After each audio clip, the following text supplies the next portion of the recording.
Just drop a line and reel 'em in.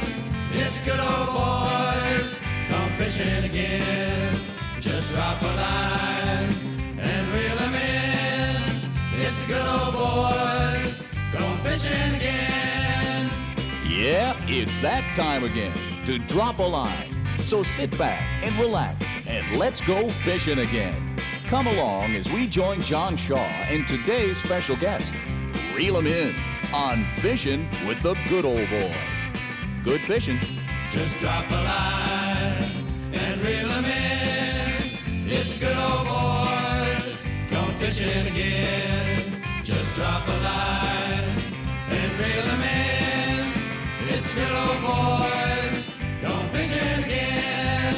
It's good old boys, come fishing again.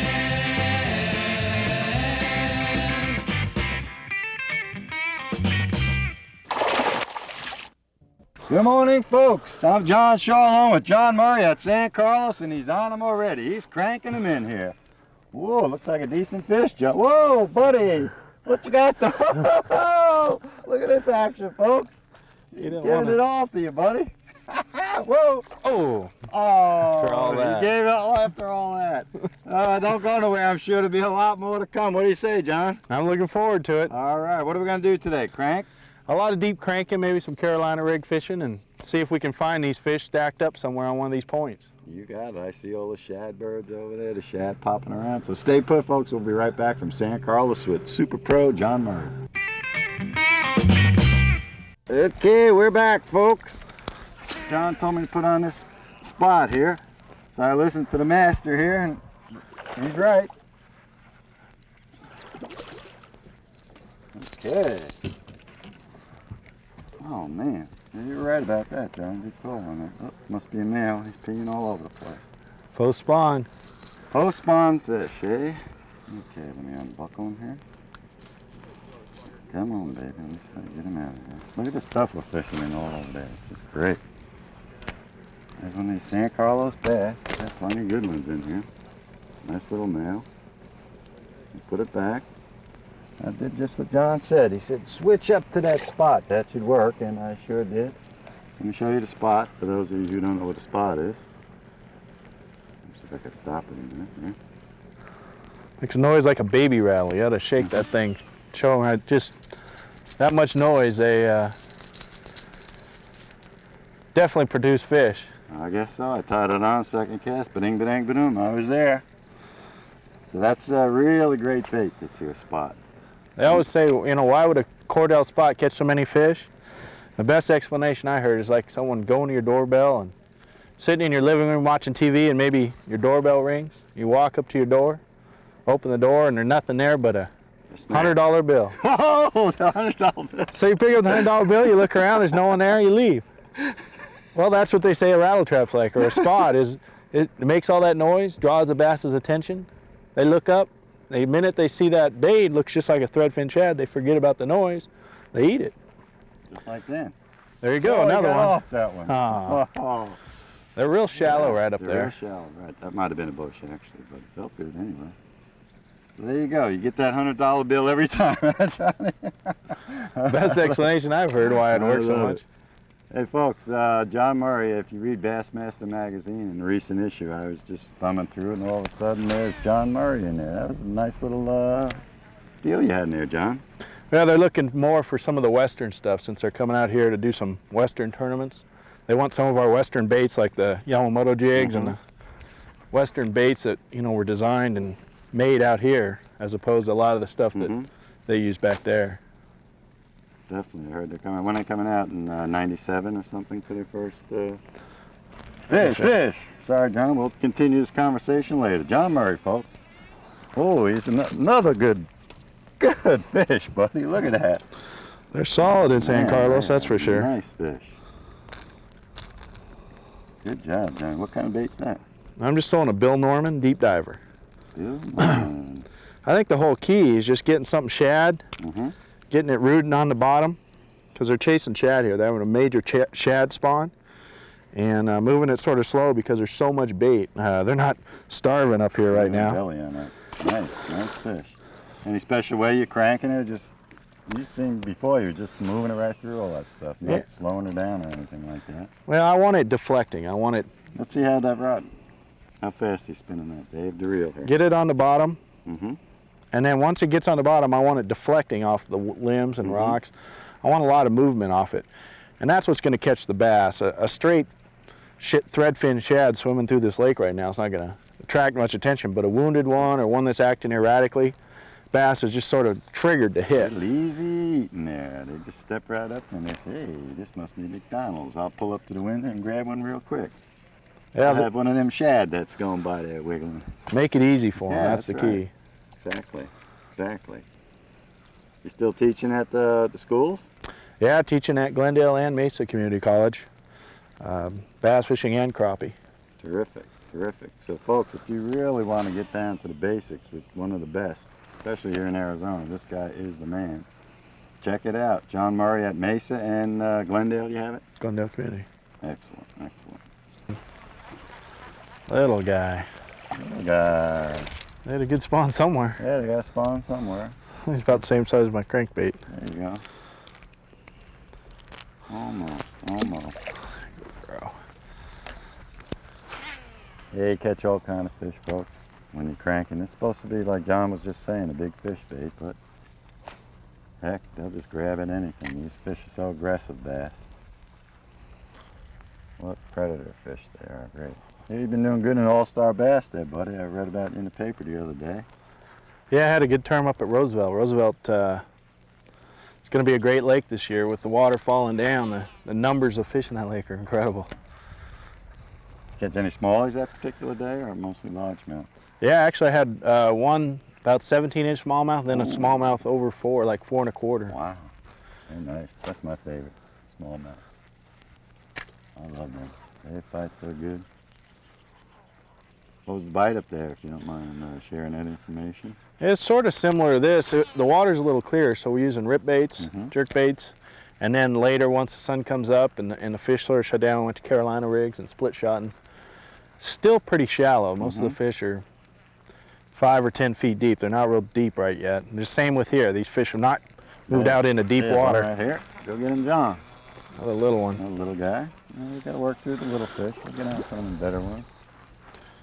If you work, usually on a ridge like we're fishing here, you'll find one area on it that has the big fish, and the rest will be covered with little fish. But there'll be one little, maybe 20-yard stretch where the big ones will move up. And all hang together in the same class of fish, same year class. Yeah, usually it's just, for some reason, maybe bottom contour, maybe bottom composition. They big ones like one spot, and they'll be there every time you go there. They like to stay in that type of area. And the little boys don't venture anywhere near them. Little ones go everywhere else. They get the run of the rest of the lake. John Murray, he's on it again. Well, they hit it so shallow up there, but they're not getting. John's in the crouch position. He's crouching. It's got to be a decent fish. Hold on, let me get over here. He's not that big. Okay. He's got it in the side of his mouth. The way they're hitting it. Be careful, hey, bring him in. The way they're hitting it right on the real shallow water. It makes it hard for you to get a good hook in them. He's got a nice fish. He's a nice fish. Well, you had him pretty good though, that guy. You can see how it's going down, and they come down on top of it. And a lot of times you won't get a good hook with them that way. And that causes that fight so much, is that it's not directly in their mouth. They have a lot of leverage. What's causing that? You say the water dropping while they're doing that, or? No, it's just I'm catching them in such shallow water. Shallow water, okay, I see what you're saying, yeah. That they're, this thing's rooting right on the bottom, and those fish have to come down to get it, as opposed to come up behind it and get the whole bait in their mouth. Got it, got it. So just kind of steady retrieving, banging it off the bottom. What do they think that is, a crawdad? I know they're feeding on shad, but they think it's a shad? Well, they basically see something acting irregularly that's shaped like what they've been eating, shad. It's acting not right, which is going to trigger their instinct. But they prey on about anything that's wrong in a lake, Yeah, they know that. Yeah, I see what you mean. Yeah. That's why goldfish are so popular, because they never see normally, other than this lake, goldfish swimming around. But that bright orange fish, they don't want it in their lake. I think they just eat it first thing. I've been noticing your rod here, how It's a real limber rod. Is it the fiberglass or what is it? It looks almost like a glass rod, the way it's bending real nice like that. Now this is a real soft action Shimano rod. Actually, it's a medium light action, and it's got a parabolic bend that causes that overall bend. What was that word? Parabolic. Ooh, I like it. I like it. As opposed to a fast action where just the tip would go. Okay. And I'm using that just because the way the fish are getting hooked on the crankbait. I don't want to put a lot of pressure on them, and this soft action rod allows me to, you know, fight them without pulling the bait out of their mouth, actually. Come on, baby. Come to Johnny. Come to Johnny. That seems too big. Not real big. Crappie. Crappie. We told you this lake has crappie. It has largemouth. It's a great lake for all kinds of stuff. That's a nice little crappie. I just pulled it through the bush and he grabbed it. I can get him on buttons here. I don't want to rip his lips apart here. Little paper mounts that they are. Come back around this way. Should unbutton easy. There you go. Well, San Carlos crappie. It's been a great year for crappie up here, huh, John? This lake's absolutely infested. You fish bass lures up here and catch crappie. That tells you a little something there. You're right. You're right. I was just going to say you could throw crankbaits. I like to use spinning rods, so you could do this on a spinning rod or like the big boys here do with the level lines here. But whatever you're comfortable with. It works as long as you're catching fish and you're comfortable. Don't be intimidated by all your Bass Pro buddies that make fun of you using this stuff, because it works. Yeah. That's right. He's trying to say, yeah. You can cast it out, retrieve it, you're in good shape.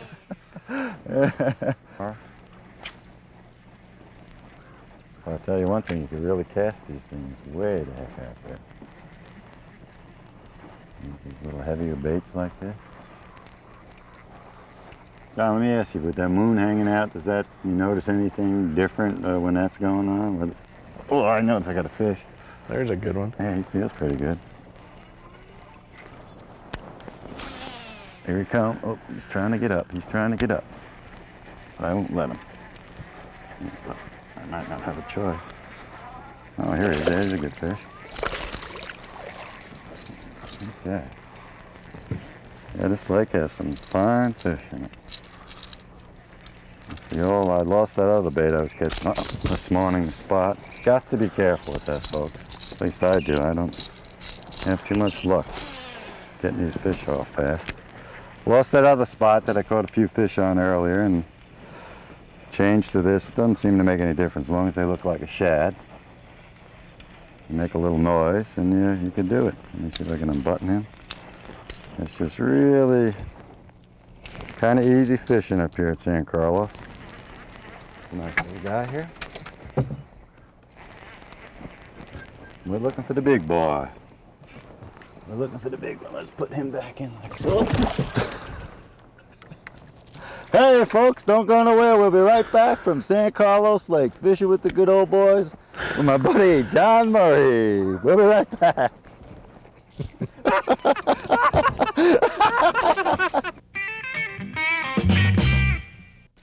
Okay, here we go. This here spot's working pretty darn good. I'm glad Murray told me to use it.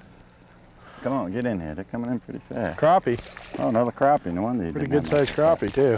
Yeah. I'm on a crappie bite here, folks. They said this here crappie bite was great at San Carlos, and I guess so. I'm catching with these pretty big sized crankbaits here. Not the big crankbaits, but something that they obviously like. That's a nice, healthy crappie too. I think a lot of the swirls we're seeing out there, we're thinking of bass or crappie because you throw right into them and don't catch them. All of a sudden they catch them. Yeah, I want to be careful with his lip. I don't want to hurt his lip too much. Yeah, look at all that stuff out there. It's unbelievable. Okay, we'll just back him off that way a little bit. Oops, we don't want to hurt your lip there, Mr. Crappie. Be a little gentle with him there. There's two crappie in this little spot we come upon here. We didn't come upon it. John knew exactly what he was doing coming here. Another nice little San Carlos crappie. Now some people are going to get a little, why are you guys throwing those crappie back? But hey, let somebody else catch them. Get in there, crappie guy. All right, John. Little Carolina rig. Fishing it real slow. I think fish, post-spawn fish, going to hit it a lot better when bait's moving real slow. I was barely moving that thing along the bottom when he hit it. Show folks how you rigged up and stuff like that, John? Do what? So on a Texas rig lizard, or a Carolina rig lizard, on a gamakatsu hook, about a 2.5 foot leader. Tell them what Carolina is. Well, the split shot and Carolina rigging, it's pretty much the same concept. You take a weight, this one we use a 1/2 ounce weight and a bead and a swivel, and then a length of line. So what you're doing actually, just throwing this out there, the weight's hitting the bottom, you're dragging it. It almost acts like an attractor. And then the fish sort of notice that, and then your actual bait's traveling behind it. And it's just the easiest way to fish a plastic worm there is, because you don't have to worry about setting the hook or feeling anything. When there's one on it, he's tugging on it. Tug it and that's it, huh? Very simple way. Catches fish in 2 feet of water all the way down to 50 feet of water, so it's very versatile. Carolina rigging. San Carlos here. Long cast, very, very slow retrieves, what I like. Actually, it kind of looked like you were letting the boat move the bait. A lot of times I just let the trolling motor drift it, and that was just a bare, perceptible hit. I mean, he could have been a twig, but he just held on and held on. I like that one. You think it could have been a twig, but it's actually a fish. It's a nice fish, too. That's a nice little fighter there, too. Usually it's the other way around, isn't it? You think it's a fish and it's a twig. Here he comes. He's going to jump out there. He's coming up. He's coming up. Coming up. Come on. Oh, he's in some stuff. Yeah, maybe he ain't that good. He was stuck in something. He felt pretty good, though. He's a decent fish. Come on. Come on. Oh, baby. Oh, he blew my weenie right out there. Caught him on a good old grub. Nice, nice, nice, nice. Horseshoe. Real slow? Yeah, real slow. He just whacked it real good, like you said. Throw it out there. You said we drove around in a circle a few times. John's looking on his electronics. And tell him what you were doing, John, to find a spot here, if you would. Well, this is actually a big old rocky mound. It's just big boulders all piled up. Comes up to about 10 feet of water, and all the way around it's all deep. We've got hung up quite a bit because the weights lodge in those rocks real easy, but it's a great spot for bass. As calm as it is, I think those bass have sort of dropped down and not really actively feeding. Maybe if we get a little wind or something, they'll start biting a little better, but again, they're just a slow bite and just dragging it slow. I missed a couple, and they're here. That one. We just got to work them out. It's going to take a little bit of patience here to catch them. Well, let me show you what I caught that one on. The good old weenie grub. Salt and pepper with the chartreuse tail. Check it out, pretty good stuff. I'm just split shotting about 18 inches up the line and just doing like John was saying, throwing up on that hump there, and he grabbed onto it. So let's see if we get some more. Very super slow today. You wouldn't think that in May, John. You know, you would think the fish would be really super aggressive and on the thing. Well, the problem is we're post-spawn, and the minute you get post-spawn, the fish are really trying to recover from the spawning, and sometimes that's the key. People get in good areas and they just work their baits too fast. Post-spawn's famous for super slow retrieves, light baits. Once about Memorial Day, 1st of June, then it starts picking up. Then they start feeding them. Then you can start moving it a little quicker. Oh, and there's a same deal as we caught that last one on. Come on. Oh, he's a runner. That one. Look at him go. Oh, he's a hot little guy, John. Fighting good. Oh, another weenie. Yeah, I keep losing that weenie there. Oh, easy does it, fella. Easy does it. There we go. Same deal. He got a mark on. What's that mark from on the side, you figure, John? Well, just from spawning, beating themselves up on the rocks and trees and everything else. Boy, Where it comes from.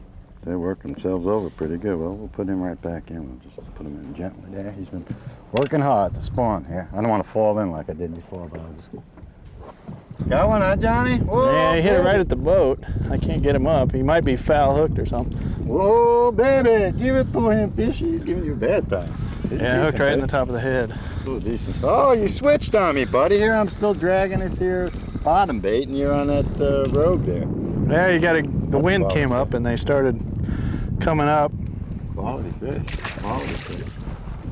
They're right on that little submerged ledge here. I got to try to stay off it. Show us how you fish that bait. Just making a long cast. Reeling it down maybe 2-3 feet. and then just alternating, giving it, I usually give it 1-2s and pauses. The last fish hit it right on the pause. But then when you went to reel the next time, he was already He was there. And you do tend to hook a lot of them and lose a lot of them because a lot of times they're just slapping at it. So basically you have a good rhythm going like that and just jerk it, and when you twitch it, and they just react to it. He was really pulling that rod under there. Like you said, same rod that you're using before, that sort of wimpy. Real soft action rod. Same thing, treble hooks. And I always sort of stop it right at the end of the cast. A lot of times, especially if you're fishing smallmouth, so follow it right up to the boat. Right to the boat, yeah. Let it pause right at the boat because they'll just follow it. There's one. Oh, there you go, Johnny Murray. Little one. That's all right. Sorry, Little one. Showing the people how it's done. Here he comes, little guy. Come on. There's a bunch of these in this lake right now. But you notice, I mean, a fish that small eating a bait that big, we're not. That's incredible. They're not worried about size. That shows you how aggressive bass are. Show them that bait up close, what it looks like, in case folks don't know what a rattling rogue is. Dives down about 2 or 3 feet. That's the one with the little bigger lip on it, eh? Yeah, it's the bigger version. I like the bigger one just for casting distance. And like you just saw the fish, I don't care. Well, they just grabbed it. There's another one. All right. Came on.